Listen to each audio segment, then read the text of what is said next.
Hello friends, কেমন আছো সবাই? আশা করছি সবাই ভালো আছো। তৃষার মাম্মি ডেলি ব্লগ চ্যানেলে সবাইকে স্বাগত জানিয়ে আজকে একটা ভিডিও শেয়ার করছি। তো দিনটা ছিল আমার ছেলের বার্থডে ইভিনিং। তো দেখো, আমি আর মা দুজনে রেডি হয়ে বেরিয়ে পড়েছি কেক কেনার উদ্দেশ্যে। তো ছেলের জন্য একটা সুন্দর দেখে কেক নেব। ছেলে আবার বায়না করেছে, মা মা আমার জন্য না চকলেট কেক নিয়ে আসবে। আমি বললাম ঠিক আছে বেশ, তোমার যখন চকলেট কেক খেতে ভালো লাগে আমি চকলেট কেকই নিয়ে আসবো।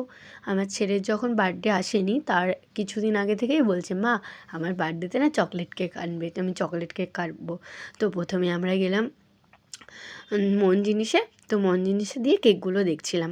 তো আমার খুব একটা ভালো লাগছিল না, তো কিছুটা লাগছিল না। আমি বললাম ঠিক আছে আর একটা দোকানে চলো দেখি। তো আর মা এই প্রথমবার কেকের দোকানে গেল।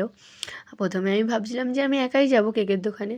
তারপর যেহেতু নাতির বার্থডে, তো ঠাম্মার তো হাক বানতা হ্যায় কেক আনার, তাই না?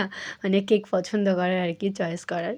তো মা হচ্ছে গেল, তো বললো চলো আমরা দুজনে মিলে কেক কিনি। তো আমরা কেকটা নিইনি, এখনও নেব। দুটো দোকান দেখে আসলাম, একটা দোকান দেখে আসলাম। তার আগে আমরা সিঙ্গারা কিনে নিচ্ছি। তো একটুখানি স্ন্যাক্স দেবো, বা সিঙ্গারা আর একটু মানে চপ টাইপের কিছু ভেবেছিলাম, কিন্তু সেটা হয়ে উঠলো না। তো কেক, সিঙ্গারা আর চিপস দেবো। তো তার জন্য দেখো এই কেকটা আমি পছন্দ করে নিয়েছি। তো চকলেটের বেশিরভাগ চকলেটই রয়েছে, আর লেয়ারটাও রয়েছে চকলেট চকলেট, একদম ডার্ক চকলেট।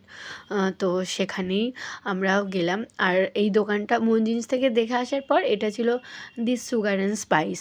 তো সুগার অ্যান্ড স্পাইসেই গেলাম। তো এইখানটায় না আর একটা কেক দেখে গেছিলাম সুন্দর দেখে, ওই কেকটা হচ্ছে বিক্রি হয়ে গেছে। আমরা সিঙ্গারা কিনে তারপরে এলাম তার জন্য। তারপরে এখান থেকে কেকটা নিয়ে নিলাম। তো আমি কিছু লিখিনি এখানে, শুধু বাবান লিখেছি আর 3 ইয়ার্সের বার্থডে লিখেছি। তো ঠাম্মি তো খুব খুশি, কেক নিয়েছে। আর এই প্রথম কেকের দোকানে গেল, মা জানতো নাও যে ওখানে কেক পাওয়া যায়। তো আমি এই কদিনে মানে এই কবছরে অনেকটাই জেনে গেছি, আর মা অনেক বছর থেকেও জানে না, আসলে কেনে না তাই জানে না। তো আমি বললাম ঠিক আছে চলো তাহলে আমরা দুজন মিলেই যাই। তো মাও খুশি হয়ে গেল, ভালো লাগলো। তো এই যে এই কেকটা এনেছি দেখো। আর এই যে আমার বাবানকে সব কিছু পরিয়ে দিয়েছি, ওর গয়নাগাটিগুলো। তো ওর হাতে দেখো আমি 4টে আঙুলে 4টে আংটি পরিয়ে দিয়েছি, আরও 4টে আংটি ওর আছে এই হাতে পরার জন্য। তো সেগুলো আর পরানো হয়নি। তারপর একটা তিতিন এলো, ওকে ওর গিফটটা দিল, ওই সেই গিফটটাই আনবক্সিং করা হচ্ছে। আর ওর আংটিগুলো দেখো, শুধু আংটিগুলো দেখাচ্ছে আমাকে। তো কতক্ষণ পরে থাকবে আমি সেটা জানি না, কিন্তু আমি পরিয়ে দিলাম।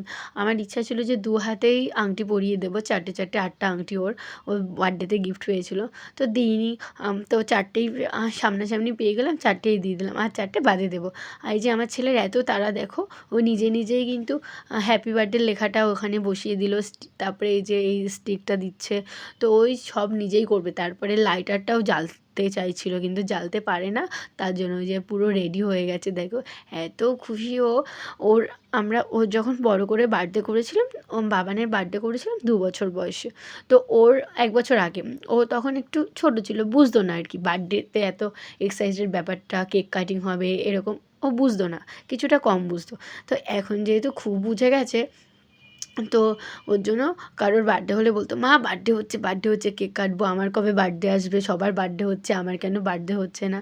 তো এগুলো খুব বলতো। তো ফাইনালি বাবানের বার্থডে চলেই এলো। তারপরে আমি আর বাবান দুজনে পাশাপাশি দাঁড়িয়ে কেকটা কাটিং করা হচ্ছে।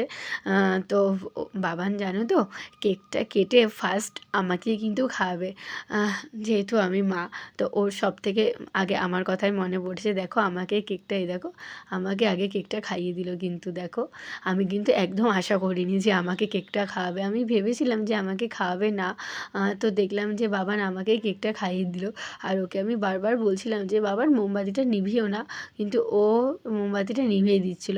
আর আমিও ওকে কেকটা খাইয়ে দিলাম। তারপরে বলছে, মা কেকটা কি টেস্টি, কি টেস্টি। ওখানে ওর ঠাম্মি রয়েছে, ওর পাপা রয়েছে, সবাই রয়েছে, কিন্তু কেকটা কিন্তু ও আমাকেই খাওয়ালো।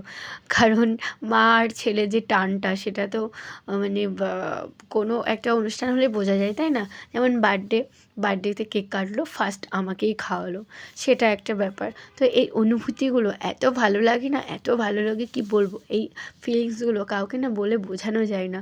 মানে কিছু কিছু ব্যাপার থাকে যেগুলো বলে বোঝাতে পারা যায় না, কিন্তু খুব ভালো লাগে। এই ব্যাপারগুলোর ফিলিংসগুলো।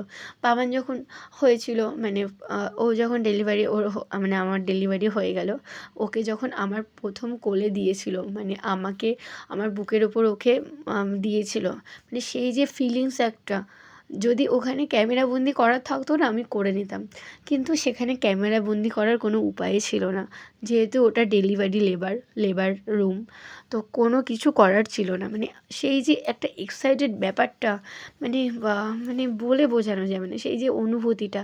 তারপরে ওর ছোট্ট ছোট্ট আঙুলগুলো দিয়ে আমাকে আঁচড় মারা, মানে আঁচড়াচ্ছে আমাকে, মানে কেমন একটা করছে, মানে সেই যে অনুভূতিটা আমি বলে বোঝাতেই পারবো না। যাই হোক, দেখতে দেখতে সেই দিন থেকে একদিন থেকে আজকে আমার ছেলের 3 বছর, দেখতে দেখতে 3টে বছর পেরিয়ে গেল, ছেলে আমার স্কুলেও ভর্তি হয়ে গেল। আর এদিকে দেখো নাচ চলছে সবাই।